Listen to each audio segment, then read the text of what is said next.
దరిద్రం దంచుకొడుతున్నప్పుడు దేవుణ్ణి దండం పెట్టి దయచేయమని అడగడం తప్ప వేరే దారి లేనప్పుడు అరుణాచలం దర్శనం ముందు దర్శనం తర్వాత అన్న మాట నాకు చాలా ఇన్ఫ్లుయెన్స్ చేసింది. ప్లాన్ చేసిన ప్రతిసారి ఏదో ఒక రీజన్ వల్ల 3 months డిలే అయింది.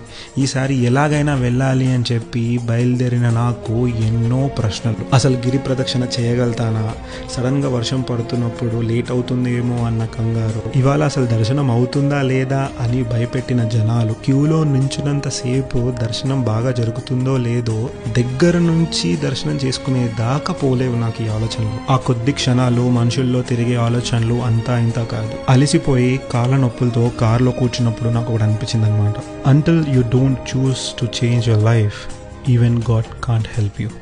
What do you think? కామెంట్లో చెప్పండి. Thanks for watching. బాయ్.